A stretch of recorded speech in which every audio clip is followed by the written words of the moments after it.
Okay. Hi, everybody.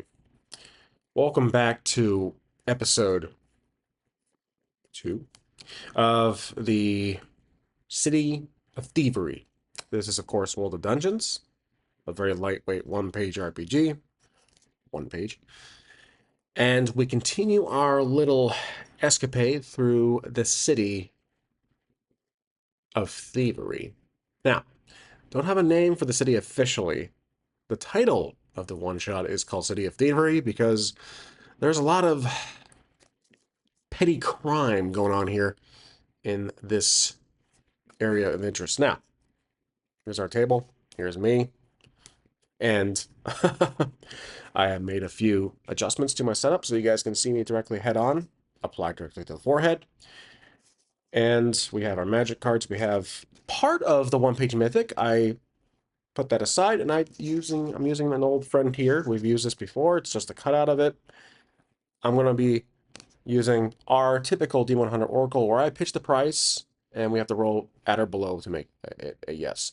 We're not using a little probability matrix. It's just going to be based on what I think is the chance of it happening. Okay. Also, I reduced the real estate here to just have everything in this sheet. So right here, you can see XY where we left off. I did number the axis here, as I mentioned, as I was supposed to do, but I forgot. So X-axis 1 through 32, vertical Y-axis is 1 through 42. We left off basically on X15, Y15, episode 1, and then last time on Dragon Ball Z, it's the rat bit omid. Bit omid. Though, that reminds me, of course, that we took one itsy bitsy little damage from that rat. But I forgot, Omid, even though he's a thief of low armor, he has armor. He has 1 armor. So I'm going to actually change that back to normal. The bite startled him. Because again, it was a partial success from earlier that he encountered something. That's going to be the partial. It started him, it slowed him down. So he is still in this general alleyway right here. Narratively, I need a reason why he decided to go into that little alleyway. Now, of course, his potential is this abandoned restaurant or abandoned grocery, which is in the location list here. I also have an NPC list. I need to give him a reason why he did that. And I think because this doesn't require a card or an oracle question. This city, whatever it's called, the city of Vague, that might be actually a name. City of Vague. Not spelled vague, just like VAAG, just something silly like that. Keep that in mind. Okay. Because the city is having a crime of the century, there's a lot of city guards, a lot of volunteers, there's a lot of recruits. So they have a little police academy, series going on off camera, which means there's a lot of them walking around, especially during a festival of sorts where all the families and all the nobles and um, all the townsfolk gather in this very, very small courtyard. I'm assuming there's another street down here. A lot of the vendors are established throughout that this potential plus sign, this intersection. So I think there's guards right here that caused him to, again, kind of go through that little opening in the fence. So he did. The guards didn't see him. The partial was just based on that little bite that the armor stopped. It happened. The partial means it happened, but the armor, his plot device, stopped it from hurting him. So he's still at 13. So now he's in this alleyway. And I'm gonna ask the Oracle, our Oracle, if there is a opening here to continue down this alleyway. If basically the alleyway continues on, so we can draw it. If not, there's a solid wall, another building, back of a building, or a large wall of sorts. I'm gonna say the fact there's an alleyway here, 75% chance it continues to like a split. So let's roll here so you guys can see the dice tray. 75% or less, there is an alleyway. 10 or less, extreme yes. 90 plus is an extreme no. FYI, that's, again, our little house oracle, uh, not tied to the actual one-page mythic. 50. So 50 and a piece of hair. 50 is a standard yes. You can interpret it as being a weak yes, but it's just a split. There is a path going here. So it'll be a half the square. So we're going this way, and then one going this way, like that. What I'm going to do is just erase this clutter like that. So I know for future reference, if we ever cross this area again, it is an alleyway. I want areas where I can walk to be clear of any pencil markings. These are obviously me doodling where we're walking, so I might have to obviously erase that. There we go. There's that fountain I mentioned. Okay, so we're in this alleyway. It's a split. He's at the corner, and we're going to do kind of a notice roll. So this be wisdom. He's going to see, he's going to look around, make sure there's no one around, make sure he's can kind of escape, or he's interested in uh, looking and looting this empty brochure. So he's going to go left. Now, I don't think there's a door, or might be a window, but probably barred window. So he's going to avoid that one. Let's just say there's a window on this half face of the alley of the building. So he's going to go left. And we have to do a notice roll to see if anything happens. Again, this roll kind of does push the narrative. It's a double roll. It's a standard skill check. It's also a roll for the narrative. That's why I like using Powered by the Apocalypse. The varying results give you some aid in the story. A twist, a push, if it's a partial or less, of course. So, wisdom is +2. Awareness, this is advantage roll, so I will give him that. So let's do it. Just give him one more d6 here, and then it's a +2 on top of wisdom. So yeah. Oh, fantastic. Great roll. He has a 10 here, +2 is a 12, so that is a critical success. He finds there's nothing on this direction here. There's probably another fence here to the festival, the main road, main cobblestone path, but it's blocked off. There's boxes or brush. Maybe there's a lot of overgrown brush. I'll draw here like trees or just a lot of plants grown in that very tight barred fence. And to left, it's a clean shot. He found a broken window, let's say, into the grocery. That's what I'll give him for that critical success. All right. So he's going to go make a left turn here, head north. So now we're on tile 19/15 X, Y. And he's going to peek into the restaurant. This won't be another notice roll. This will be actually a standard question for the Oracle. What does he see? Well, we have our one-page mythics cut out for more interpretive questions on the actual story, like situational. This one I think is worth a monster or a magic card. Monster card. Isn't Yu-Gi-Oh. Okay, plain. He sees a portal into another land. No, he sees nothing really special. It's an open bare, very dark, sunlight peeking through the grocery. He probably does see actually into the store itself. Empty shelves. Think Fallout. Think empty shelves, sparse items, empty boxes open to the ground. More rats running around, rodents from earlier. That explains why he ran into a rat from earlier. There is there's a register area, not a cash register. There's a table counter for what would be the employee, the owner. There's another window, the main window in the front that's boarded up. There's a door that's boarded, and I don't think he sees anything out of the ordinary from that view. The plane is how I'm interpreting that. So again, that's why I like using magic cards. They give you that open interpretation with some imagery or text as you want to say it, but I'm kind of using it where the word plane, but plane. Planes is the template here, but I'm seeing it as plane. It's boring. There's nothing special from what he sees at his current vantage point, which is street level. it's kind of discouraging. He's like, he's hoping to see something, but it's not like surprising.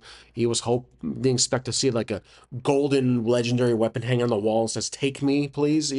It's just, it's bare. It's a closed up shop. What do you expect? So he hops in to continue his, idea from earlier to avoid the cops, to avoid the 5-0, and he's now inside looking around.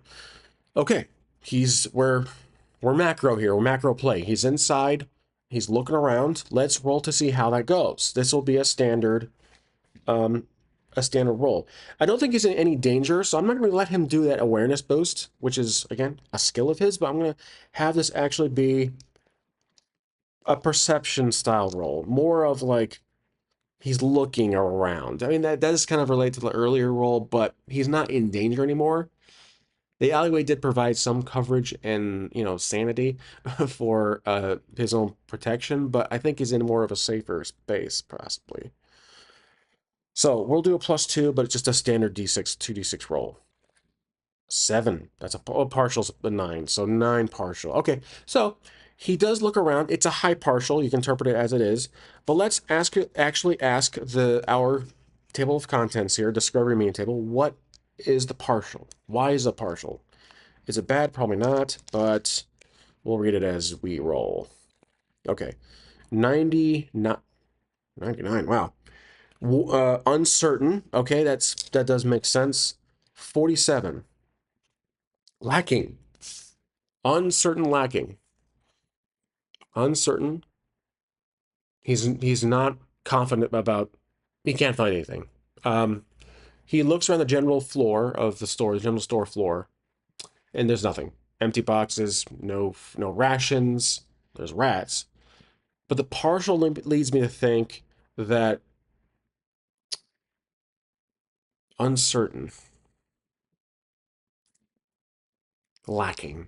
Lacking is probably the first floor. There's 2 floors. There's 2 floors to the store.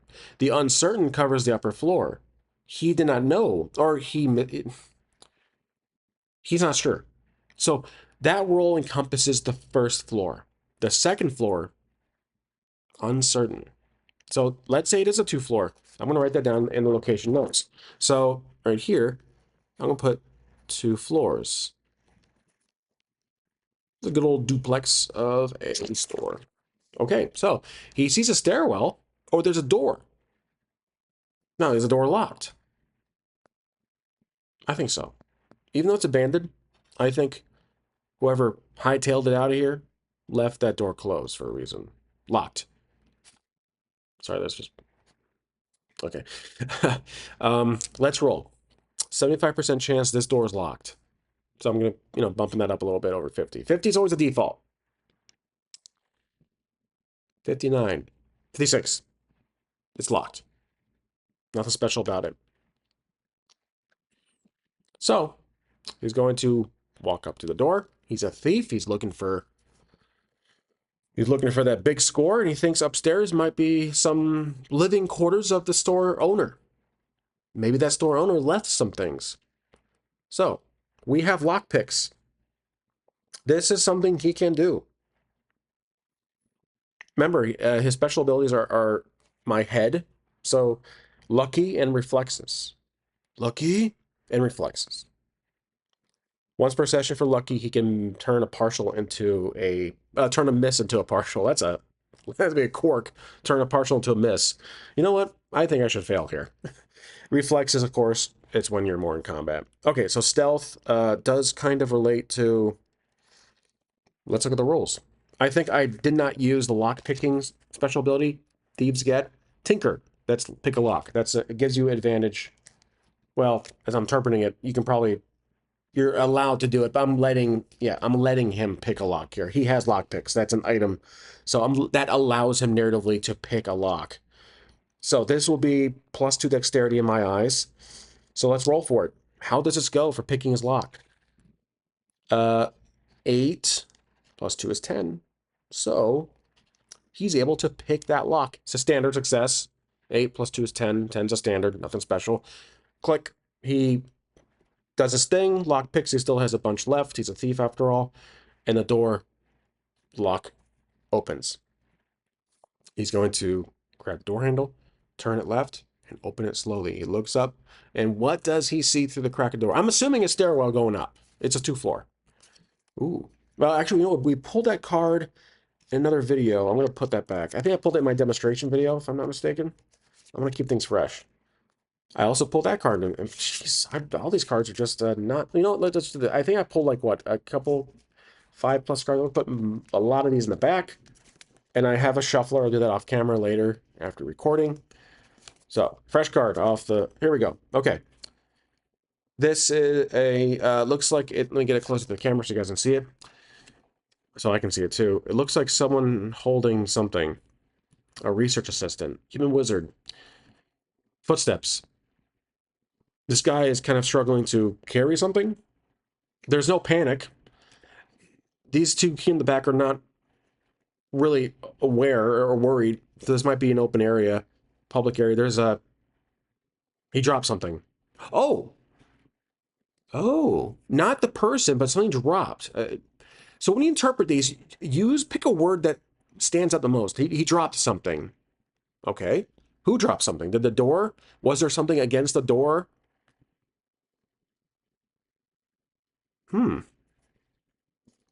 Okay. Let's go to just me. He dropped something. Something fell. So my knuckles don't crack. I'm trying to do that. Yeah. He dropped something. There you go. That's the card. What is up the card as it flashes in front of you? Okay, what does this mean? The footsteps is a potential. Is there someone up there? That's a maybe. Let's go back to the table. There's someone up there. That's a maybe. I want to ask the question here. If not, my backup option is something fell. When he opened the door slowly. Something probably leaned against the door, like a broom or maybe something... A trap? Maybe. The magic on that card does kind of signal something that would happen. Some adverse effect. Okay, let's ask the Oracle. Is there someone up there? This is just a general question. I'm going to say 75% chance. Yes, there's someone up there. And the minute he opened the door, we heard footsteps. It doesn't have to be the drop part of that interpretation. We hear footsteps. He opens the door slowly. Now, these footsteps, are they panicking or are they just general milling around? 50% chance they're panicking. Okay, there's some urgency to these footsteps. So he opens the door and he hears some footsteps walking away up the stairs, possibly, to him. So, there's someone up there. Someone or something. Okay, we're obviously done with this card here. Let's put this back. Is it someone? Or is it something? It could be a creature. Again, we don't know much about this world set. I haven't really built on this world. Like, what exists in this world? Is it just general humans, no monsters? Or are there creatures? We ran into a rat or ran into some bio rat or some evolved, mutated rat? Could be. But is there something up? Is there a creature up here? Let's ask that. I think less likely. 25% less. No, it's a person. Okay, so let's find out about this person. Let's step away from the player's perspective and go to the general manager. Yes, this is a store, the grocery. Let's go to the general manager perspective. Okay, so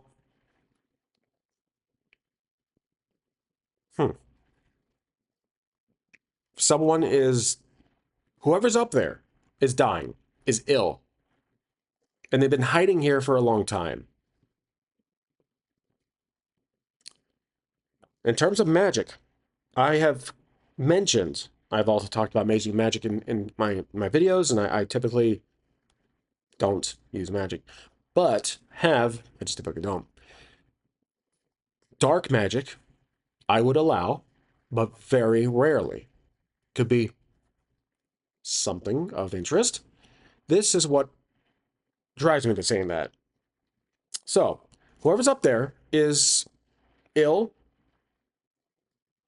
maybe possessed. as I'm interpreting this? Let's find out. What's the deal with, yes, so, if I lose my dice behind camera, what's the deal with the guy upstairs?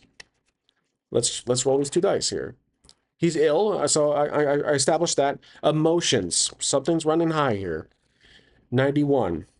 Emotions small. Oh, he's a halfling. He's a halfling. Okay, so a halfling is, you can hear the footsteps are very short footsteps, so you can hear a little running around, and yeah, there's whoever's up there is ill. So obviously, Amid stops and he listens, and he hears the footsteps. He's like, shoot. So he opens the door a little more, and he looks up, and up the stairwell is the next card. Oh, but oh, I'm like, wait, is the card upside down? It's a creature flying. A a bird? Destroy target creature flying. Instant plummet. Oh! Yeah, so the halfling, he... Okay, so here's what happened. We went into the store, and we actually didn't roll much regarding being quiet. So because of that failure on my part, I'm going to say that we made some small noise. The halfling was downstairs at the door listening, like, uh-oh, I have an intruder in my store that's closed, and I probably should have got that window fixed last year. So we went to the door. The halfling panicked. He ran upstairs. While we picked the lock, he's, you know, again, he's a halfling. Took him some time. Or he's ill. He's old. He's not, he's ill and old. This is obviously a character. And plummet is when he fell. So we opened the door, peeked up, Omid opened the door, peeked upstairs, and he fell. So Omid sees the halfling tumble forward, and he's an older gentleman, older store owner. So we have a character here. We have our first character of outside of Omid. Well, earlier I mentioned the cops were dealing with that other bigger husky character, but we didn't really go further into him. But this is our first interaction with someone. So one, let's see, halfling. I'm putting keywords here. Store owner. I'm going to put store one here. Oh, no, I'm sorry. This is two. Two. Old and ill. These are key words, descriptors. That's it. That's all I'm putting for him. We'll get a name here eventually. So, does Omid know this guy? Omid lives here and perhaps interacted with this person before. Maybe stole from him before. So, does Omid know him? I'm going to actually do a knowledge roll. So, intelligence, which he does not have. Any bonus. It might actually just be an oracle roll. I don't know. Let's see. Let's do a skill roll, which will also drive the narrative. All right, flat 2d6 roll. Maybe or maybe not. 9 is a partial. Okay. So Amid recognizes or remembers a halfling owning a store in this area before, but does not remember his name. That's how I'm interpreting the partial. So he opens the door more. And how is Omid approaching this? It's kind of, we're not much about character. We haven't really evolved Omid's character. How is he as a person? Is he chaotic, neutral, or lawful? Definitely not lawful, but definitely not chaotic. He's on the neutral ground. So I'm going to put another character descriptor here. Neutral. Neutral. And you? Maybe spelling it wrong. Don't care. I obviously do. So, neutral. Let's roll some descriptors. Let's actually build our character just a bit here. So, description. 76. This is not really ideal for building your character's characteristics, but we'll try to interpret and convert as we need. 76. Powerful. Confident. See? Just convert the word to what you think relates to a characteristic. Neutral, confident, and then let's do one more. 15. Damaged. Flawed. Flawed. Not lucky as a person. Shady past. Okay, so Omid, with confidence, opens the door. It's just, and he whispers, "Wait, hold up!" Tries to stop him. Excuse me. He tries to. Would he do that? Like, would that be in character for Thief? Well, Omid pretty much gave away the fact that he's here, so no, he's not going to say anything. He has a door cracked open enough for him to crawl through or to walk through, but he's going to let the this halfling tumble upstairs. He tumbles, falls. Maybe he does have a cane. He's that old. So Omid is going to walk up the stairs slowly with his dagger, one of his daggers. Nothing threatening. In fact, he's only a dagger. Not as oh yeah, actually, all he has is daggers. He's going to just walk upstairs, no weapon, like have his hand on the railing, or he's going to walk up slowly, and this will be a roll, a stealth roll. So, but no advantage because the guy knows we're up here already, that we're here already. This character, the store owner, knows we're here. So this will be +2 dexterity. Oh, nice. That's 11. So 9, 10, 11. Yep. Okay, so he managed to get upstairs. The halfling is at what's the halfling doing? Let's see. He gets upstairs. Yep, I figured. Okay, so he's in front of something, standing in front of a crate, trying to lock it up or put stuff away. He's packing. Or he's struggling to get to something like a table. So Omid, seeing that this is just an old halfling, he's not threatened by him at all. No, I'm sorry. The halfling is not a threat to Omid. Omid. I amid. Yeah. So Omid kind of drops his defenses. Well, not drops his defenses. Maybe he kind of steps back a little bit in some surprise. And what does after this, what does the halfling do? I don't think Omid's going to say anything just yet. The halfling does. Oh, bear. Like, he takes out. Oh, he was going for the table for a weapon, of course. Yeah. He takes out like a wand. Okay, sorry, no magic. A crossbow. He just pulls a cross. Is it a weapon that's like actually fairly threatening? I'm going to say yes. 55%, 75% chance. Oh no, it's not. It's just a bow. It's like a bow, but like a broken arrow. He's trying to hold it. He's old. He's like, he's like, don't come any closer. He's speaking common. We'll just say speaking common. So okay, so we have halflings are in this world. That's fine. Typical fantasy creatures, fantasy species, race, heritage, whatever you want to call it. He points around and he startled to see Omid. Bleak. Things do not look good for Omid. This guy is ready to fire the arrow, but he's old. So what we're doing is he does fire the arrow. He's not going to stop. Or does he? Does he fire the arrow? Well, the old man's like, what do you want? What are you doing here? And coughs a bit. Does he fire the arrow? 50-50. I actually don't know. He does. He fires the arrow. We have to dodge. This is dexterity. This is reflexes. On first, go first, no surprise. Okay. That's his art. So we are in combat. But does Omid want to fight this guy? He's self-defense. This is defending himself. Let's roll for it. And his character details we have. I kind of wish I put on the other side. I flip it over. Okay, I remember flip to the left. Neutral, confident. He's defending himself. Okay, here we go. We're defending from an arrow being shot at us. +2 dexterity. Best of the two. Oh, yeah, no problem. He jumps to the side, and the arrow just cracks against the wall, falls on the floor. And Omid says, look.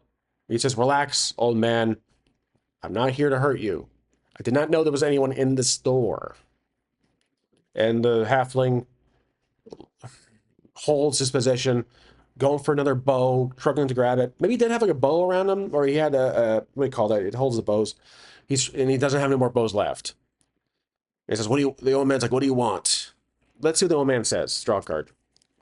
Oh, he's willing to converse. Okay, this is proper. The old man lowers the bow a bit, the halfling, and says, what are you doing here? He questions this, and because he sees old man's not attacking him. He says, You're a thief. You would have killed me if you had the chance. What are you doing here? That's how I'm picturing the halfling talk. I can't do a halfling impression. Okay.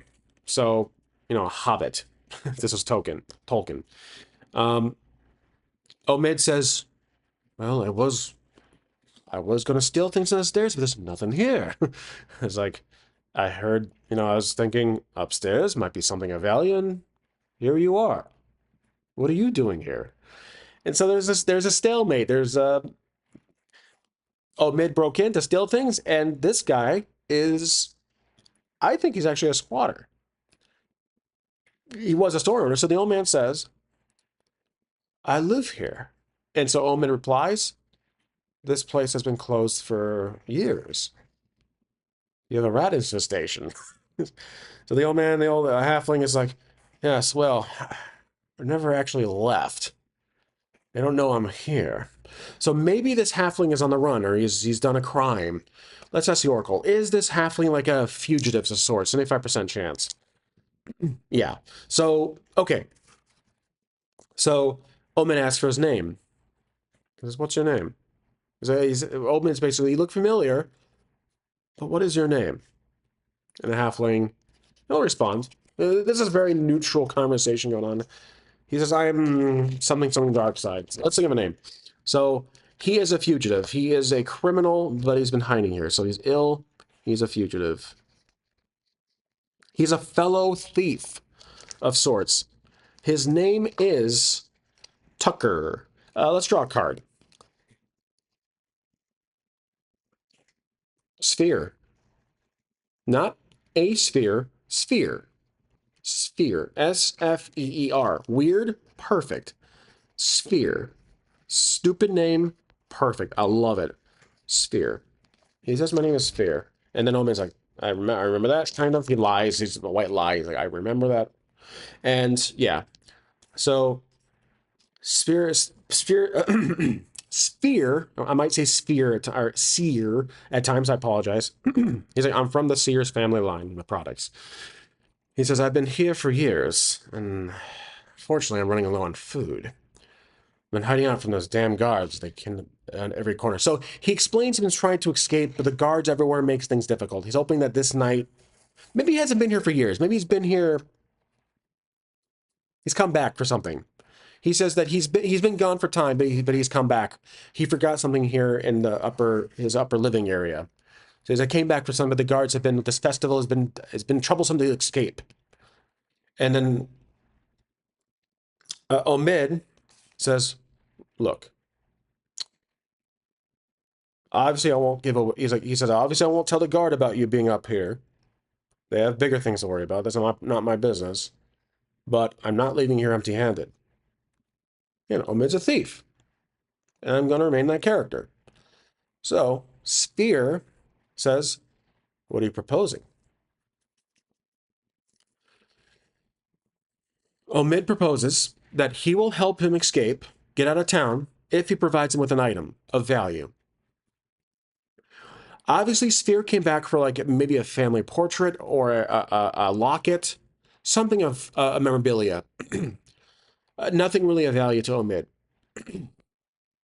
So, will he give him like gold pieces?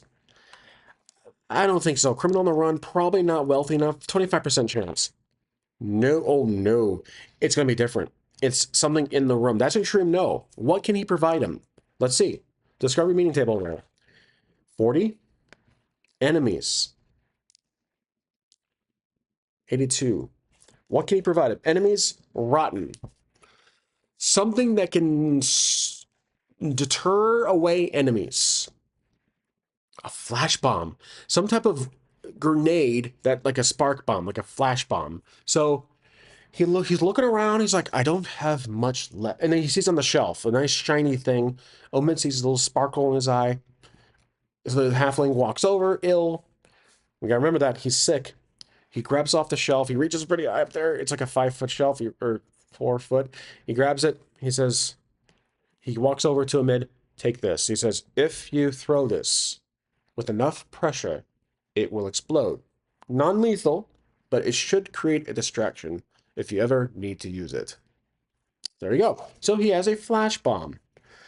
I'm not sure what to call it. Flash bomb, modern. Here we go. So he's adding flash bomb to his inventory, which is right behind my face, my shoulder. Flash bomb. Okay. So with that promise made, he shakes hands with this halfling and will provide him a passage to escape. We're on a quest. This is our first quest. This might be the unusual thing I was hoping for earlier in my last video. Again, I kind of spoiled it, but I wanted him to run into something out of his ordinary. He's a thief. He finds a halfling that needs help. That's stuck up here because of the festival. Complete coincidence that he was here and the halfling was here. Okay, so they're going to leave down. Well, obviously the halfling can't do any Assassin's Creed style jumping on roofs or Batman stuff. He's old.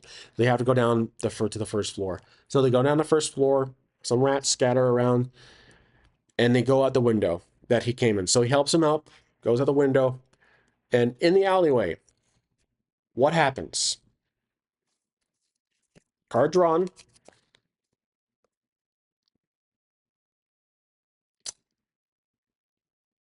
A Vulpikir. So some birds fly over.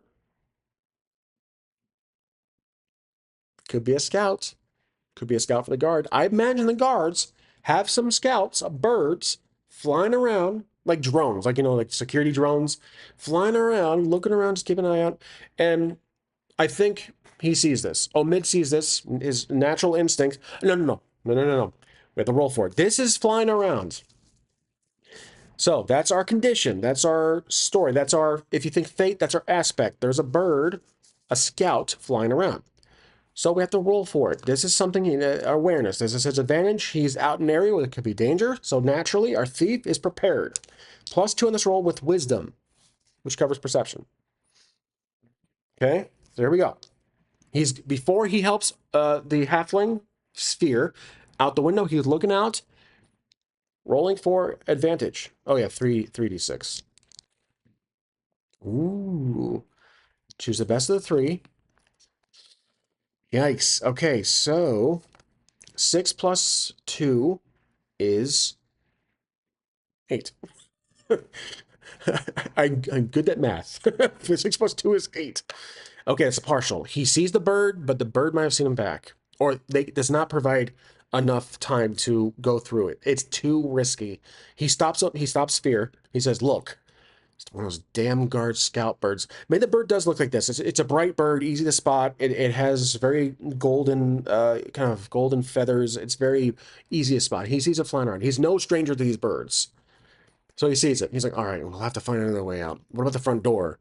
Or the sphere says, what about the front door? And I'm like, no, there's too many, there's guards out there. Is there another window we can go out? He's like, is there another window? Likely, 75% chance. Yes, there is. 69, giggity. So there is another window. It's on the north side. So they're going to walk back inside through the lobby, well, there is this little, oh yeah, there is a little dining area. It's closed off. It's fenced off. That's the front door. There's a window on the side here. Okay, what's on the side of this building? So we have a bird. That's an aspect. I'm gonna keep that bird actually in this scene here. That's an aspect, which is not a rule of World of Dungeons. It's a house rule. Shadows, another alleyway. But it's like a dock, kind of. It's a loading area, so it's a larger alleyway. There's the main street. Continues on here. This alley goes to here. So this window is boarded, but they take off the boards. They pull them off. I don't think this is worth a roll. They pull off the boards, planks, and they look through and they see it's like a quiet, large alleyway. There's no one there, but it's open. So there is potential for an issue here. So he looks up, is there a bird here? Less likely. Let's say 40%. Good thing I said 40. There's no bird. So he looks around up there. He looks to the side. Oh, no, I'm sorry. We're doing a roll for the condition of the thing. So the bird is no longer a problem. The scout, I should say. Okay, he's doing a standard awareness roll, which is advantage. So +2. He's doing the same thing from before. There we go. 10. Plus 2 is 12. Nice. There's no guards. There's no birds. So they hop out. The halfling has his stuff. We have ourselves with our bag of sorts. And we're now in the alleyway. We can't go this way. Or why not? Is there something? Let's ask the Oracle. Is there an opening here? 50-50. Nope. 69 again. Nope. There's no, it's closed off here. Okay. It's a wall. So maybe there's a building. I'm going to start drawing this thing here. There's a building. There's a wall. They go this way, they're in the open. They could disguise themselves. So yeah, he asked, they probably should have asked the halfling from earlier. Let's jump back. He asked the halfling, do you have any clothes or rags we can cover ourselves with? I think likely 75% chance. Yeah. So yeah, okay, let's establish a condition. They are covered, so they have cloaks. Cloak. I think our thief is smart enough to do that. So yeah, I remember turn left. Flawed. Yeah, cloak, but maybe not the best cloak of all. Okay, we'll get to that. We'll worry about that later. So we're done with this card. And now we're in the main alleyway. We make a left and we go towards the main street. We just stop to the street. We look both ways. Remember, it's always safe to look both ways. And we're gonna roll some dice. So, are there guards in? I imagine there's some people. The roll of the D100 will establish how populated, how the quantity of individuals in this main path. Oh, it's the highest possible. It's the second highest possible roll. There's a lot of people. It is busy. So when I think of that, there is markets, just vendors set up here, stalls set up all the way in front of another like big building of sorts. So yeah, there's a building here.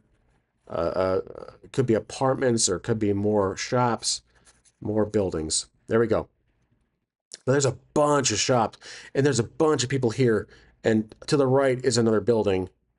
Maybe a little angled. I don't know why. I feel like doing an angle here to the left. Okay, so we're at an impasse, or we're at a literal block. Okay, so both Omid and Sphere are at this crowded area, very crowded, which could provide an advantage. They're going to Omid knows to travel in one direction closest to the outskirts of the city. They are near. Maybe to the north is the closest to the outskirts. I'll just say to the north. So they gotta go north. And make a right, there's a crowd. Now, are there any guards? We haven't rolled that just yet. Are there any guards? Likely 60% chance, but I think they're dealing with a little issue down there. So 60% chance. Barely. There's one guard walking this way, back turned. So he's present, but not looking behind him. Like, where's that thief? He's not doing that.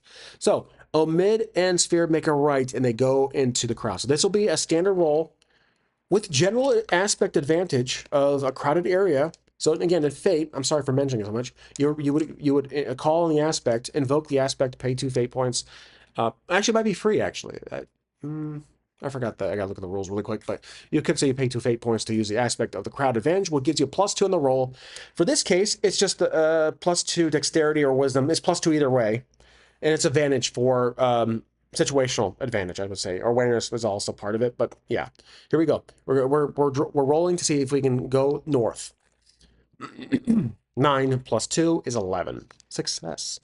So they are able to go north. Which, yeah, actually, I'm going to do this. Oop, there we go. Okay, let's roll for this area. We haven't done this in a while. So, again, blue die is left and right. Red is length. Here we go. 3 tall. Let's do a 3 by... Yeah, it's just another road. Okay, so it's an intersection. Like that. There's a building here that kind of, it's a thin building.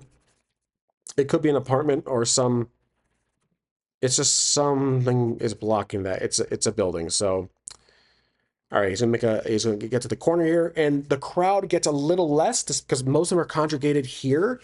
This is where the whole festival is. This whole Again, the shops, there's vendors, it all shebang.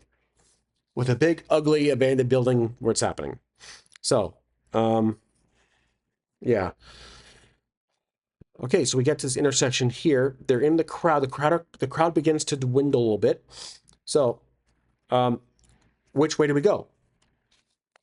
Wherever the dice falls. Left, we go left. Okay, so we have to go to the left here. There is, let's say there's a building here. Whoops. A church of sorts, maybe a church, we find. A big square building or a rectangular building. There's another alleyway, but it's no, actually no alleyway. It's a, yeah, it's just a row of buildings, like a big condos. So yeah, I'll just do another building here, like that, and another building here. Okay, so they go left. All right. Let's say there's a park here, some trees, some bushes, vegetation of sorts. You know. All right. They're rolling. They're staying on the side in the shadows underneath like the hammocks, whatever is above the storefronts. And we're rolling for another skill check. There we go. Get those dice on the other side. Okay. Well, let's draw a card to see what's happening in this general area before I eventually close this video off.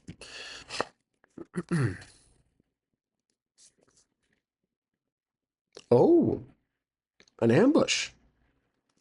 Guards appear. We have to draw some conflict here. Guards appear. This has been too easy.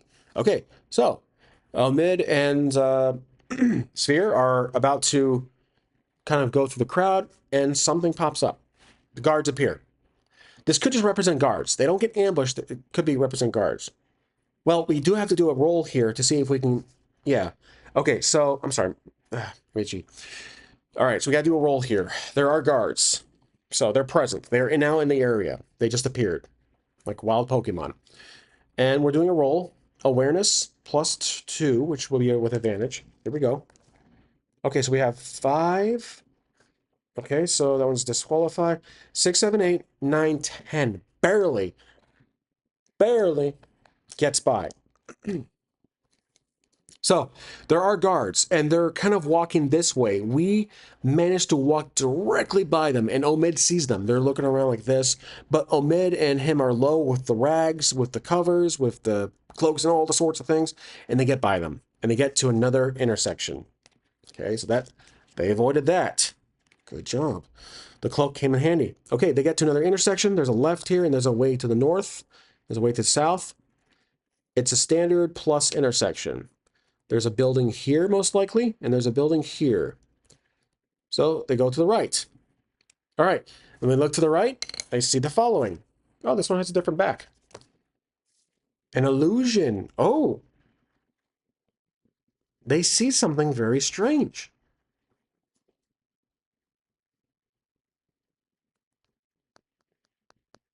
Floats? Balloons? It's a parade? Is it a parade? I think it is. 80% chance. Yeah. Oh, it's a small parade, nothing special. Okay, so it's a parade. Oh, whoops, this card. Oh man, this card was showing itself off. Okay, put that one in the back there. I'm drawing all sorts of things here. This card goes back. I didn't use that card just yet. You guys probably saw it. I didn't. Okay, there's a little parade going on. So some floats, like there's people holding kids, families and kids are on the sides. They're watching it happen. Yay, cheering, blah, blah, blah. The road is not blocked, just general courtesy that people don't usually cross. And we see this. And that's where I'll leave off this episode. Nothing huge or conflicting, just a parade getting in the way. It's more conditional, it's more just general audience. A problem for our characters. Okay, that's it. So, notes for myself here. We are at the intersection of 12:10, and we have found a parade, and we're going north. So let's write that down in my little, our little, next time Dragon Ball Z situation here. So again, 12:10, so 12 axis, 10 y-axis, x-axis, y-axis. Episode 2, we left off the parade. The parade. There we go. And that's it. So, we met a new character. We got a flash bomb. There's a parade, but it's not really a threat. I wouldn't do that. Okay, I wouldn't do that, but would he do that? Remember, role play. Gotta separate yourself, which is tough at times, from your character. Would he do that? I don't think so. And one thing I failed to include conditionally is the fact, this is my bad, but I'll have to let it slide for now. Sphere is injured, ill, he's old, he's not fast. So that might have been some kind of counteraction to our advantage, a counteract advantage, right? I should not have rolled with advantage because I have a retainer, I have a companion who is slow. I'll consider it next time, I'll let it slide. Everything is going so far swimmingly, besides the guard we just passed. Okay, well, hope you all enjoyed that for our... Oh, my black and white filter's gone. Shoot, whatever. Anyways, hope you enjoyed this episode 2 of the City of Thievery. Let me know what you think of how things are going. And tell you what, let's have some fun here. Give me some ideas. What do you think should be going on with this little parade we got to get through, to go north? Let me know. Some situation, a noise, occurrence, a float pops. I don't know. Just whoever has the best suggestion, I'll take it. And I'll credit you guys, of course, with your comment on the screen. FYI, just so you know, I'm sharing your screen, your quote, your comment. So as always, thank you for watching, and I'll see you next time.